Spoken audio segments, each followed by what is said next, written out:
감사합니다. 오늘 우리에게 주시는 하나님의 말씀은 창세기 1장 26절로 31절까지의 말씀, 우리 함께 찾으시겠습니다.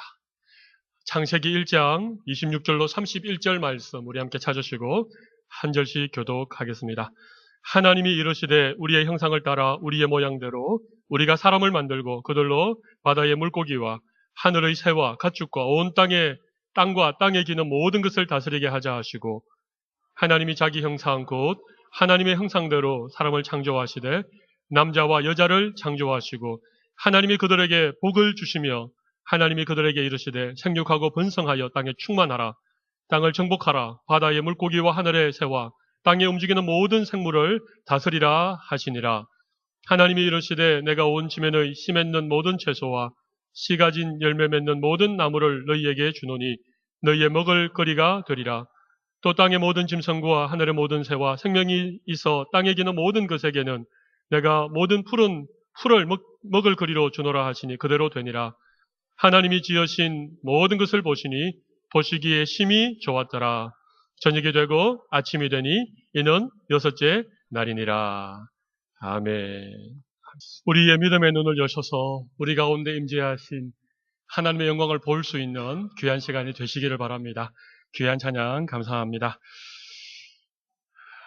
우리 옆에 계신 분들에게 우리 한번 축복하며 우리 말씀을 좀 듣도록 하겠습니다. 우리 옆에 계신 분들에게 사랑합니다, 축복합니다. 서로 한번 인사하겠습니다.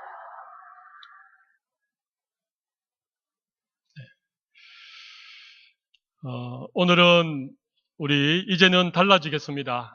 우리 6번째 약속인 불편하더라도 참고 아끼겠습니다. 이런 환경에 관한 주제로 잠시 말씀을 나누도록 하겠습니다.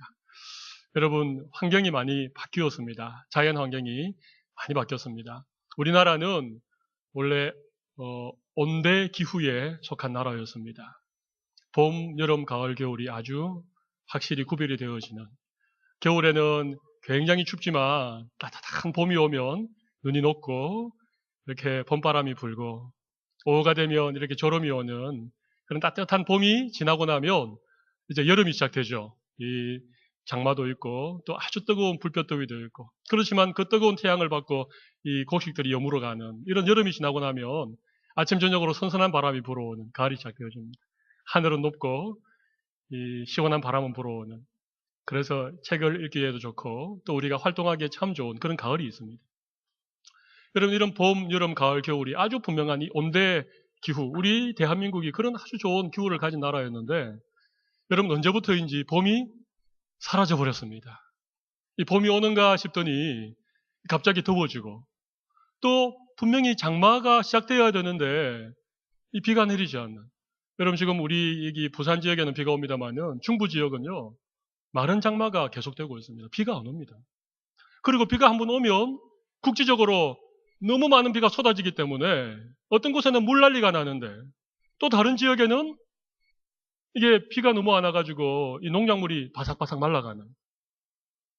여러분, 이 지구 전체의 기온이 조금씩 올라가면서 온대 기후였던 우리나라가 아열대 기후로 변화가고 있다. 여러분 그런 얘기 들어보셨습니까? 안 들어보셨습니까? 왜 그런지 아십니까? 지구가 온난화되기 때문에 그렇습니다. 너무 많은 이 프레온 가스를 배출하고 이 온실가스를 배출하기 때문에 이 대기권 위에 있는 오존층이 파괴되어서 이 지구의 온도가 자꾸 올라간다는 것입니다. 그래서 뭐 남극에 이 빙산이 녹고 있다 그런 얘기도 있고, 하수면이 점점 올라가고 있다. 그것 때문에 이 쓰나미 같은 것이 몰려와서 한 도시 전체를 그냥 썰어버리는 이런 일들이 일어나고 있다. 여러분, 이것이 우리가 살아가고 있는 이 지구, 이 하나님이 만드신 이 자연이 점점 병들어가고 점점 파괴되어져 가고 있다는 증거입니다. 여러분 왜 그렇겠습니까? 왜 자연이 이렇게 병들고 기후가 변하고 천재지변이 일어나고 왜 이런 일들이 있겠습니까? 하나님이 만드신 아름다운 이 지구가 이렇게 병든 데에는요 우리들의 책임이 참 많이 있습니다. 물론 예수님께서 종말에 관하여 얘기하면서 이 마지막 날에 처처의 기근과 이런 재난과 이런 일들이 일어날 것을 말씀을 하셨습니다. 이게 종말론적인 징조이기도 하지만 또 하나는 지구가 점점 병들고 있다. 하나님이 만드신 아름다운 자연이 점점 파괴되고 있다. 그런 역력한 증거가 우리에게 있는 것입니다. 오늘은 함께 읽은 이 본문의 말씀을 통하여서 하나님이 만드신 이 자연, 이것을 우리가 어떻게 바라보고 또 어떻게 이 자연을 아름답게 보호할 것인가, 이런 주제를 가지고 말씀의 은혜를 잠시 나누겠습니다. 여러분, 첫 번째 생각해 볼 말씀의 주제는 같이 한번 읽어보겠습니다. 하나님이 주신 복과 사명이라는 말씀입니다. 우리 26절에서 28절 다시 한번 본문을 읽어보도록 하겠습니다. 같이 읽습니다. 하나님이 이르시되 우리의 형상을 따라 우리의 모양대로 우리가 사람을 만들고 그들로 바다의 물고기와 하늘의 새와 가축과 온 땅과 땅에 기는 모든 것을 다스리게 하자 하시고, 하나님이 자기 형상 곧 하나님의 형상대로 사람을 창조하시되 남자와 여자를 창조하시고, 하나님이 그들에게 복을 주시며 하나님이 그들에게 이르시되 생육하고 번성하여 땅에 충만하라. 땅을 정복하며 바다의 물고기와 하늘의 새와 땅에 움직이는 모든 생물을 다스리라 하시니라. 아멘. 여러분, 하나님이 사람을 만드시고는 가장 먼저 하신 일은요, 뭡니까? 복을 주셨다는 것입니다. 하나님은 우리에게 복을 주시기 원하시는 분이십니다. 하나님은 우리에게 명령을 주시기 전에, 하나님 우리에게 사명을 맡기시기 전에 하나님이 우리에게 먼저 주신 것은 복입니다. 하나님이 주신 복이 뭔가? 첫 번째는요, 우리를 하나님의 형상을 따라 만들었다는 것입니다. 세상의 모든 것들은요, 하나님의 말씀으로 창조를 하셨습니다. 그러나 유독 우리들, 인간들만은 하나님이 손으로 직접 빚으시고 하나님의 형상을 따라 만드셨다는 거예요. 하나님의 형상이 뭔가? 많은 사람들이 여러 가지 얘기를 하지만 이것은 하나님이 가지신 인격이다. 우리도 하나님과 같은 인격적인 존재로 창조했다. 그렇게 말하기도 하고, 또 한 가지는 우리 인간에게 자유의지를 주셨다. 우리가 로봇처럼 이렇게 프로그램이 다 되어져 있어서 로봇처럼 움직이는 것이 아니라 우리에게 자율성을 주셨다. 그렇게 얘기하기도 합니다. 아무튼 우리 인간은요, 하나님의 특별한 그런 존재, 하나님이 특별히 복 주시어서 만든 그런 사람이 되었다는 것입니다. 그리고 하나님께서 이렇게 말씀하시죠. 생육하고 번성하고 땅에 충만하라. 남자와 여자를 창조하시고 그들에게 생육하라, 번성하라, 땅에 충만하라. 하나님이 주신 복입니다. 그 하나님의 복 때문에 이렇게 이 지구에 60억이 넘는 그런 수많은 사람들이 번성하게 된 것이죠.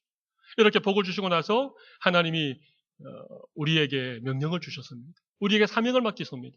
그게 뭔가 하면 땅을 정복하고 모든 것을 다스리라. 이건 하나님이 우리에게 주신 명령입니다. 땅을 정복하고 땅에 있는 모든 것들을 다스리라. 여러분, 그런데 여기 정복하라고 하니까 좀 어감이 안 좋지요? 이거 뭐 어떻게 하라는 것인가? 그냥 막 우리가 마구잡이로 그냥 개발하고 다 그렇게 정복하라는, 여러분 그게 아닙니다. 이것은 하나님이 만드신 자연, 하나님이 보실 때에 아름다웠던, 하나님이 보시기에 심히 좋았던 이 하나님 만드신 자연을 우리에게 위임해 주신 거예요. 하나님의 대리자로서, 하나님을 대신해서 하나님이 친히 만드신 자연을 우리가 잘 다스리고 그것을 잘 정복해가는 그런 사명을 주셨다는 거예요. 그래서 여러분, 아담이 어떻게 했습니까? 동물들의 이름을 다 지어줬지요. 그리고 아름다운 꽃들에게 이름을 다 여러분, 그게 땅을 다스리는 거예요. 그런데 여러분, 어떻게 되었습니까? 하나님께서 주신 이 사명, 이 문화적인 명령을 이 아담과 하와 그리고 모든 인류가 잘 감당했습니까? 그렇지 못했습니까? 그렇지 못했습니다. 두 번째로 생각해 볼 말씀의 주제는 같이 한번 읽어보겠습니다. 두 번째 주제 같이 읽겠습니다. 실패한 문화 명령. 이 좀 말이 어려운데요. 문화 명령이라고 하는 건 다른 게 아닙니다. 하나님이 우리에게 복을 주시면서 땅을 정복하고 모든 것을 다스리라. 이것을 문화 명령이라고 그럽니다. 문화 명령. 그런데 그것을 제대로 감당하지 못하고 실패를 했다는 것입니다. 여러분, 왜 실패했겠습니까? 이유는 아담과 하와가 범죄했기 때문에 그렇게 됐다는 것입니다. 여러분, 우리가 잘 아는 것처럼 하나님이 동산에 있는 모든 나무의 열매는 마음대로 먹되 동산 가운데 있는 선악을 알게 하는 나무의 열매는 먹지 말라 그랬죠. 그런데 아담과 하와가 하나님의 말씀을 어기고 그것을 먹었습니다. 범죄한 것이죠. 불순종이라고 하는 죄를 저질렀죠. 여러분, 범죄했을 때 어떤 결과가 나타났습니까? 모든 관계가 다 파괴되어져 버렸습니다. 첫 번째는 하나님과 우리와의 관계가 파괴되었습니다. 그래서 그들은 하나님을 피해서 저 나무 어두운 곳으로 숨어버렸습니다. 하나님과의 관계가 파괴된 것이죠. 그리고 여러분, 인간관계도 파괴되었습니다. 여러분, 아담과 하와는요, 이는 내 뼈 중에 뼈요 살 중에 살이로다. 완전히 한 몸이었습니다. 그런데 범죄하고 나니까 아담이 하나님 앞에 변명을 합니다. 네가 왜 이것을 먹었느냐? 하나님이 지어주신 여자, 저 하와가 나에게 먹으라 하겠기 때문에 내가 먹었습니다. 여러분, 이것은 부부 사이의 관계가 무너진 것입니다. 범죄 때문에 인간관계가 얼마나 힘들어졌는지 모르겠습니다. 여러분, 그것뿐만 아닙니다. 우리 창세기 3장 17절 18절 말씀 같이 한번 읽어보겠습니다. 아담에게 이르시되 내가 내 아내의 말을 듣고 내가 내게 먹지 말라 한 나무의 열매를 먹었은즉 땅은 너로 말미암아 저주를 받고 너는 평생에 수고하여야 그 소산을 먹으리라. 18절 땅이 내게 가시덤불과 엉겅퀴를 낼 것이라. 내가 먹을 것은 밭의 채소이죠. 여러분 보십시오. 땅이 저주를 받았다는 거예요. 아담이 범죄했기 때문에 땅도 저주를 받았다는 것입니다. 그래서 땅에서 어떤 게 나기 시작했습니까? 엉겅퀴와 가시덤불이 나기 시작한 것입니다. 여러분, 이것은요, 아담과 땅의 관계가 파괴되어져 버린 것입니다. 하나님이 주신 그 문화명령, 땅을 정복하고 모든 것을 다스리라고 하는 그 사명을 제대로 감당하지 못하고 범죄했기 때문에 땅도 저주를 받고 땅에서 가시덤불과 엉겅퀴가 나게 되어지는, 그래서 이 사람과 이 자연과의 관계도 무너져 버렸다는 것입니다. 여러분, 그래서 이 죄로 말미암아 이 자연과의 관계가 무너진 결과가 두 가지가 있습니다. 하나는요, 사람들이 자연을 하나님이 다스리라고 주신 그런 것으로 생각하지 않고 오히려 자연을 숭상하는, 자연을 숭배하는 그런 모습으로 이게 관계가 이게 파괴되어져 버린 거예요. 여러분, 사람들이 자연을요 숭배합니다.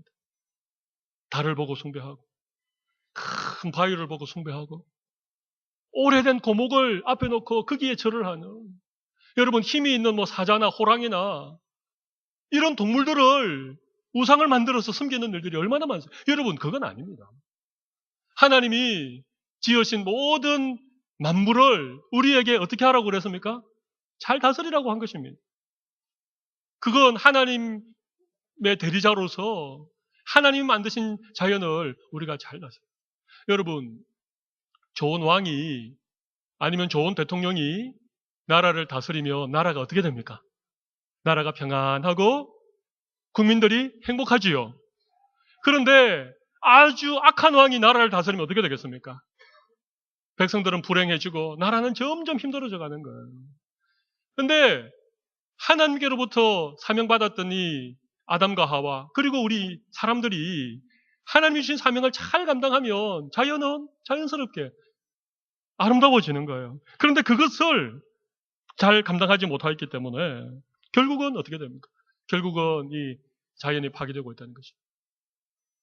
그래서 이 자연과의 어떤 파괴된 관계의 첫 번째는 뭐라 그랬습니까? 자연을 숭배의 대상으로 그렇게 여긴다는 것입니다. 정반대의 경우도 있습니다. 정반대의 경우. 그건 뭐겠습니까? 자연을 마구잡이로 개발하고 마구잡이로 파손하고 자연을 파괴한다는 것입니다. 인간들의 어떤 욕심 때문에. 그죠?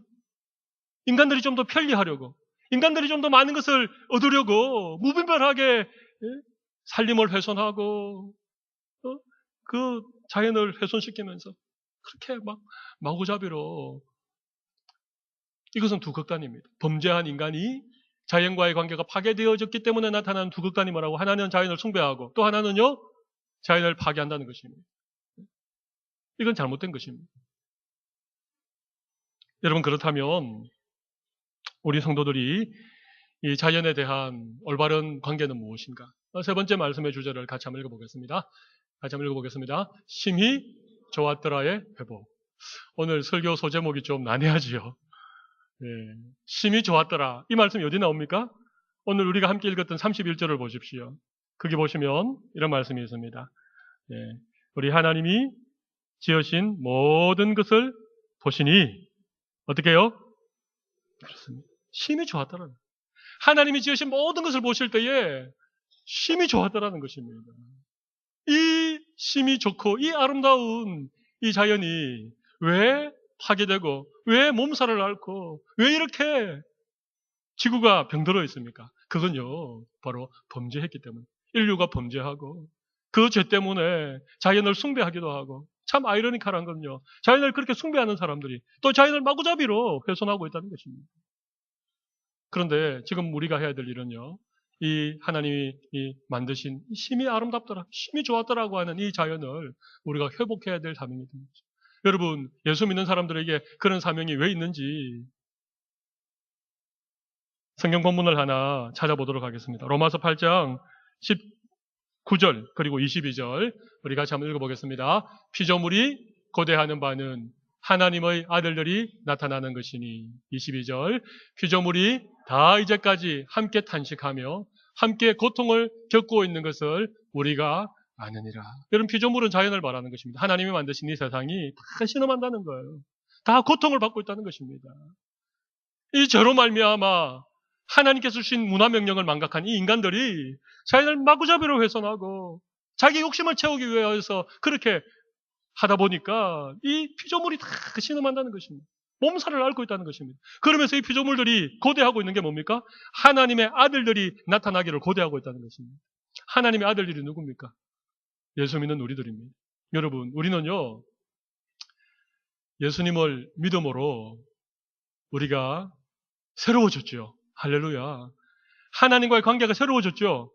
맞습니까? 하나님의 진노의 자식들이었는데 우리가 예수 그리스도를 믿고 우리가 구원받고 하나님이 우리에게 새 생명을 주셨을 때 하나님과의 관계가 회복이 되어졌어요. 생명적인 관계로. 그걸 영생이라고 그래요. 영생은요, 하나님과의 생명적인 관계, 영원한 생명, 이걸 의미하는 거예요.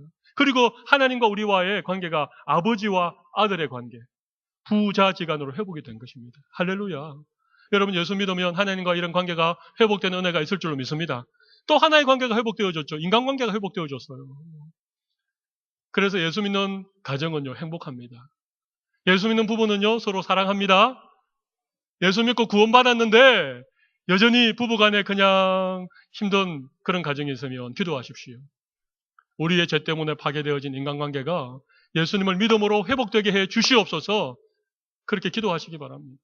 예수 믿고 구원받았는데도 여전히 막 부부가 그냥 서로 다투고 싸우고 미워하고 성도들 간에 서로 시기하고 질투하고, 여러분, 그건요, 아직까지 우리가 예수를 잘 못 믿고 있다는 증거입니다. 인간관계가 회복되는 거예요. 인간관계가. 그래서 여러분, 주일날 이렇게 함께 모이는 우리 교회, 함께 하나님을 예배하는 이 자리가 천국입니다. 할렐루야. 옆에 계신 분들에게 사랑합니다, 축복합니다, 그렇게 인사할 때 여러분, 진짜 여러분의 마음에 그런 마음이 가득 차고 넘쳐야 되는 거예요. 정말 사랑이 가득하고 옆에 계신 분을 보기만 봐도 그냥 너무너무 축복하고 싶은 마음이 일어나는 것은 파괴되어진 인간관계가 예수 그리스도 안에 회복되었기 때문에 그렇습니다. 그런 은혜가 여러분들에게 넘치기를 바랍니다. 여러분, 또 한 가지 회복되어야 할 관계가 있죠. 그게 무슨 관계입니까? 자연과의 관계입니다. 하나님이 만드신 이 피조물, 하나님이 보시고 아름답다라고 하셨더니 세상과의 이 자연과의 관계가 회복이 되어야 되는 거예요. 그래서 예수 믿는 사람들은요, 자연을 사랑해야 돼요. 예수 믿는 사람들은요, 자연을 보호해야 돼요. 예수 믿는 사람들이 앞장서서 하나님이 친히 만드신 이 우리의 이 자연과 환경과 이 모든 것들을요, 우리는 힘써 지켜내야 되는 거예요. 여러분, 세상 사람들은 두 극단으로 달려가요. 한쪽은 환경론자. 여러분, 환경론자 아시죠? 막 어디를 개발하려면 막 그냥 머리띠를 하고 반대하는 도룡령 한 마리 때문에 막 결사 반대해가지고 여러분, 환경론자들은요, 그 말이 틀린 건 아니에요. 자연을 보호하자, 그 말이 틀린 건 아닙니다. 그러나 여러분, 한번 물어봅시다. 사람이 자연을 위해서 있습니까? 자연이 사람을 위해서 있습니까? 당연히 사람이 아니죠. 자연이 사람을 위해서 있는 것입니다. 하나님이 땅을 정복하라. 그리고 땅에 있는 모든 것을 어떻게 하라고요? 다스리라고 하신 거예요. 그러니까 여러분, 인간이 자연을 위해서 존재하는 게 아닙니다. 자연이 우리 사람을 위해서 존재하는 것이죠. 그러니까 필요하면 개발도 하고 집도 짓고 공장도 세우는 게 많습니다. 그런데 자연을 보호한다는 그것이 모든 것이 되어서 그 모든 것을 다 반대하는 것은요, 이거는 자연을 숭배하는 사람들과 비슷하게 가는 것입니다. 개발론자들이 있습니다. 개발론자. 뭐 자연이 훼손되든지 해되든지 환경이 파괴되든지 아랑곳하지 않고 그냥 개발 논리를 앞세워서 그냥 그냥 난개발을 하는. 그래서 집이 들어서야 서지 말아야 될 곳에 집이 들어서고 말이죠. 상수원 보호지역 이런 데 말이죠. 한 두 달간 임시로 허가를 내가지고 거기다 건물을 세워버리는. 이런 건요, 이런 개발론자들은 잘못된 거예요. 예수 믿는 우리들은 어떻게 해야 됩니까? 자연을 다스리라고 하는 하나님의 명령을 다시 기억해요. 그래서 우리 자연을 사랑하고 그것을 보호하는 일에 우리 앞장서야 됩니다. 여러분, 우리가 아무 생각 없이 자연에 대해서 그냥 지내왔다면 여러분 지금부터라도 자연을 아끼고 사랑하시는 여러분들 되시기를 바랍니다. 그냥 이름 없이 그냥 피어나는 풀 한 포기를 보더라도 그냥 무심결에 지나치지 말고 하나님이 만드신 아름다운 생명이에요. 그렇게 하실 수 있는 여러분들 되시기를 바랍니다. 여러분 푸른 하늘을 바라보면요, 그냥 무덤덤하게 하늘이 파라. 여러분 이렇게 하시면 안 돼요. 하나님 만드신 하늘이 어떻게 저렇게 파란가? 저 하늘에 저 구름도 하나님이 만드셨을 텐데 저 하늘이 계속 파랄 수 있도록 저 푸른 하늘을 우리의 자녀들도 그 푸른 하늘을 볼 수 있도록 우리가 이 자연을 사랑하고 아끼고 보호해야 돼. 이런 마음이 드셔야 돼요. 그게 예수 믿는 우리들의 사명이고 우리들의 마음가짐이라고 하는 것입니다. 그래서 피조물들이 고대하고 있습니다. 하나님의 아들들이 나타나기를 고대하고 있습니다. 예수 믿는 사람이 아니면 자연과의 관계가 회복될 수가 없어요. 그래서 저는 오늘 말씀을 마무리하면서 여러분들에게 몇 가지 꼭 실천해야 될 몇 가지 약속들을 좀 함께 나누었으면 좋겠습니다. 제가 첫 번째는 말씀을 드렸습니다. 첫 번째는 자연을 사랑하자는 것입니다. 그리고 우리에게 하나님이 만드신 이 심히 아름다운, 심히 보기에 좋으셨던 이 자연을 우리가 아끼고 보호하고 그것을 다스려야 될 책임이 누구에게 있습니까? 우리에게 있습니다. 그래서 여러분 휴지 같은 거 함부로 버리지 마십시오. 썩지 않은 비닐 같은 것을요, 거기에다가 막 쓰레기 담아가지고 등산 다녀오시다가 어디 저 바위 밑에 이렇게 숨겨놓고 오시면 안 됩니다. 비닐은 썩지도 않습니다. 그런데 여러분 한번 산에 가보세요. 곳곳에 그런, 제가 제일 화나는 것은요, 신호를 이렇게 받고 있는데 앞차에서 이렇게 담배를 피우시다가 아니고 담배를 피우다가 그걸 밖으로 휙 던져버리는 사람이 있습니다. 여러분 그 니코틴이 가득 담겨있는 그 담배꽁초, 여러분 그게 얼마나 자연을 훼손하는지 아십니까? 그럼 제가 막 화가 나서 클락션을 있는 대로 누릅니다. 빵! 그렇게. 근데 모릅니다. 자기가 담배꽁초를 버렸기 때문에 뒤에 있는 사람이 화가 나서 클락션 누르는지 모릅니다. 도리어 자기가 화를 냅니다. 여러분 침을 함부로 이렇게 받는 사람들 여러분 안 됩니다. 우리가 무심결에 하는 행동들 가운데 하나님이 만드신 이 아름다운 자연을 파괴하는 일들이 얼마나 많은지 모릅니다. 여러분 거리를 걷다가 이 휴지 같은 게 있거나 이 비닐 조각 같은 게 있으면 여러분 손수 좀 주우십시오. 그리고 휴지통에 버리십시오. 여러분 우리가 아끼고 보호해야 됩니다. 우리가 이 자연을 잘 다스려야 됩니다. 그런 여러분들이 되시기를 바랍니다. 또 한 가지는요, 우리가 좀 아껴 써야 됩니다. 자원을. 여러분 자원은 한정되어져 있지 않습니까? 그래서 우리가 좀 뭐든지 아끼고 또 재활용하고. 여러분 우리 오늘 주보에 보면 참 좋은 캠페인이 하나 나와 있습니다. 무더운 여름이 시작되어졌는데 우리 교회에 있는 이 공공시설을 우리가 활용할 때 에어컨을 어떻게 사용할 것인가? 몇 가지가 나와 있죠. 26도 이상일 때만 틀고 3명 이상이 모였을 때만 에어컨을 틀자. 우리 여러 교회 공간이 있는데 그냥 혼자서 덥지도 않은데 에어컨을 팡팡 틀면 이거 전부 다 자원이 낭비되는 거예요. 에어컨을 가동할 때는 반드시 문을 닫아주시기 바랍니다. 문을 열고 에어컨을 틀어놓으면요, 그 찬 공기가 밖으로 탁 빠져나가기 때문에 기온은 내려가지 않고 에어컨은 계속 돌아가기 때문에 에너지가 낭비되는 겁니다. 조명은 필요한 곳에만 끄고 나머지는 소등을 하고 그 나가실 때에는 반드시 불을 끄고 코드를 뽑아 놓는. 그리고 한 가지만 더 부탁을 드리겠습니다. 우리 본당에는요, 여러분 고개를 들어서 우리 천장을 한번 보십시오. 우리 교회 천장을 처음 보시죠? 이렇게 천장이 예쁘게 생겼습니다. 우리 앞에 2개, 뒤에 2개에서 에어컨에 찬 공기가 내려오는 송풍기가 있습니다. 이 아래쪽은요, 좀 기온이 찹니다. 그렇기 때문에 교회 오실 때 좀 추위를 많이 느끼시는 분들은요, 이 에어컨 송풍기 자리를 좀 피해서 앉으시면 됩니다. 그리고 위에 겉옷을 꼭 하나 가져오십시오. 그래서 추운 분들은 그것을 입으십시오. 그리고 더우신 분들은요, 뭐 선풍기 아래쪽이나 손풍기 아래쪽에 앉으시면 됩니다. 그러셔야 이게 적정한 온도를 유지하고 모두가 다 불편함 없이 예배를 드리는데, 어떤 분들은 본인이 덥다고 에어컨을 더 틀으라 그럽니다. 어떤 분들은 본인이 춥다고 에어컨을 끄라 그럽니다. 그러면 어떻게 해야 되겠습니까? 그래서 여러분들 그런 면들을 좀 잘 도와주시면 한정되어진 이런 어떤 자원, 우리가 이것을 좀 아끼고 잘 사용해서 우리 다음 세대에도 이 아름다운 자연을 물려줄 수가 있는 것입니다. 또 한 가지만 더 말씀드리면요. 특별히 음식 쓰레기를 우리가 좀 줄여야 됩니다. 여러분 먹을 만큼 그렇게 준비하시고 남는 음식물이 없도록 하면 참 좋겠습니다. 제가 말씀을 준비하다가 놀라운 사실을 한 가지 알게 되었습니다. 우리나라에서 버려지는 음식물 쓰레기. 여러분 그것이요. 우리의 동포인 북한 주민들을 1년 동안 먹여 살릴 만큼의 양이 버려진다는 거죠. 아니, 여러분 전혀 놀라운 눈초리가 아니신데. 우리가 얼마나 많이 먹고 버리면 그 버리는 음식물 쓰레기만 가지고도 북한 주민들이 다 먹고 살 수 있다니까요. 우리가 넉넉해졌습니다. 먹는 것이 풍부해졌습니다. 그래서 우리가 버리는, 예전에는요, 음식물을 남기지도 않고 버리지도 않았습니다. 근데 지금은요, 음식물을 너무 마음대로 버립니다. 여러분, 먹을 만큼만 하고 남기는 것이 없도록 하면 참 좋겠습니다. 그래서 우리가 손을 대지 않는 음식은요, 이렇게 잘 보관할 수 있습니다. 식당에 가서도 여러분들 혹 좀 음식이 좀 많이 나오면 미리 덜어놓고 먹으시기 바랍니다. 그리고 덜어놓고 남은 것은 어떻게 하면 되겠습니까? 이것을 포장해 달라고 해서 집으로 꼭 가져. 아이고 무슨 뭐 째째하게 쫀쫀하게 그 음식을 왜 집에 사가지고. 여러분 그거 우리가 가져오지 않으면요 식당에서 버리거나 더 나쁜 경우는요 그걸 재사용합니다. 우리가 먹다 남긴 걸 다른 사람이 먹는다고 생각해 보십시오. 그래서 여러분들이 가능하면 다 사달라고 가져오십시오. 요즘 식당마다요 다 이렇게 집으로 가져갈 수 있도록 용기를 다 준비하고 있습니다. 그래서 집에 가져오셔서 냉장고에 넣어두시거나 아니면 또 우리가 필요할 때 함께 드시면 됩니다.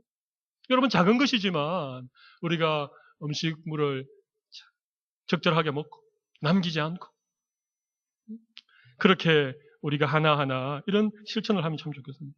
아니 뭐 내가 그렇게 조금씩 실천한다고 이 지구가 변하겠습니까? 이 파괴되는 환경이 다시 살아나겠습니까? 모르겠습니다. 그것 때문에 환경이 다시 살아나지 않을 가능성이 굉장히 많습니다. 그래도 말이죠. 적어도 우리가 예수 믿는 사람이라. 예? 하나님이 만드신 이 자연을 우리에게 맡기시면서 네가 땅을 잘 정복하고 네가 나를 대신해서 이 땅을 잘 다스려라. 그런 하나님으로부터 사명을 받은 우리들이라면 우리가 자연에 대한 그 정도의 마음을 가지셔야 되는 것입니다. 이것이 그리스도인의 삶의 모습인 것입니다. 아무 생각 없이 마음대로 먹고 버리고 그렇게 하는 것은요. 신앙인의 모습이 아닙니다. 비록 내가 아끼고 내가 조금 한 번 더 생각하는 그것이 뭐 그래 큰 힘이 되겠냐 라고 생각하지 마시고 적어도 우리의 마음가짐이라도 우리의 삶의 작은 실천이라도 우리가 한 가지 한 가지 해나가면요. 하나님께서 은혜를 베풀어 주시고 우리의 다음 세대들, 우리의 아들들, 우리의 손자, 손녀들이 이 아름다운 강산을 물려받고 그들도 파란 하늘을 바라보면서 하나님을 찬송할 수 있는 그런 은혜를 하나님 우리 모두에게 주실 줄로 믿습니다. 우리 다 같이 가슴에 손을 올려보시기 바랍니다. 이 시간 잠시 한번 기도하겠습니다. 우리가 아무 생각 없이 우리가 자연에 대하여서 그렇게 무분별하게 행동하는 것들이 있다면 오늘 하나님이 땅을 정복하고 땅을 다스리라고 하신 이 문화명령을 다시 한번 기억하면서 예수 믿는 우리들이 이 환경을 사랑하고 자연을 보호하는 데 앞장설 수 있는 그런 은혜를 달라고 이 시간 한번 통성으로 기도하도록 하겠습니다. 살아계신 하나님 아버지, 오늘은 불편하더라도 참고 아끼겠습니다. 이런 주제로 하나님의 말씀을 나누어서 우리에게 이 아름다운 이 삼천리반도 금수강산을 허락하여 주셨는데 이 땅이 병들어가고 있습니다. 곳곳이 훼손되고 있습니다. 하나님 아버지여, 무분별한 인간들의 탐욕이 이런 결과를 낳게 되었습니다. 하나님 아버지, 그러나 우리는 예수 믿는 사람이고 우리에게는 이 땅을 다스리라고 하는 하나님의 문화명령을 받은 자입니다. 하나님 이것을 기억하고 우리의 삶에서 작은 실천을 하나하나 이루어갈 수 있는 제 모두가 되게 하여 주시고 하나님 아버지여, 부족한 종도 정말 한 번 더 생각하고 아끼고 사랑하고 보존할 수 있는 종. 살아계신 하나님 아버지, 지구가 신음하고 있습니다. 자연이 파괴되고 있습니다. 동물도 식물도 다 하나님의 알레들이 나타나는 날을 고대하고 있습니다. 예수 믿는 우리가, 하나님의 백성인 우리가 하나님이 친히 만드시고 심히 보시기에 좋더라고 하신 이 자연과 이 환경을 우리가 잘 보호하고 사랑하고 아낄 수 있는 그런 우리의 마음 자세가 다시 한번 회복될 수 있도록 하나님 은혜를 더하여 주시옵소서. 음식물을 아끼고 또 에너지를 잘 보존하고 우리 주위의 작은 삶의 모습들 가운데 자연을 아끼고 사랑하는 그런 마음가짐으로 살아갈 수 있는 우리 모든 주의 백성들로 삼아 주시옵소서. 살아계신 예수님 이름으로 기도 올리옵나이다. 아멘.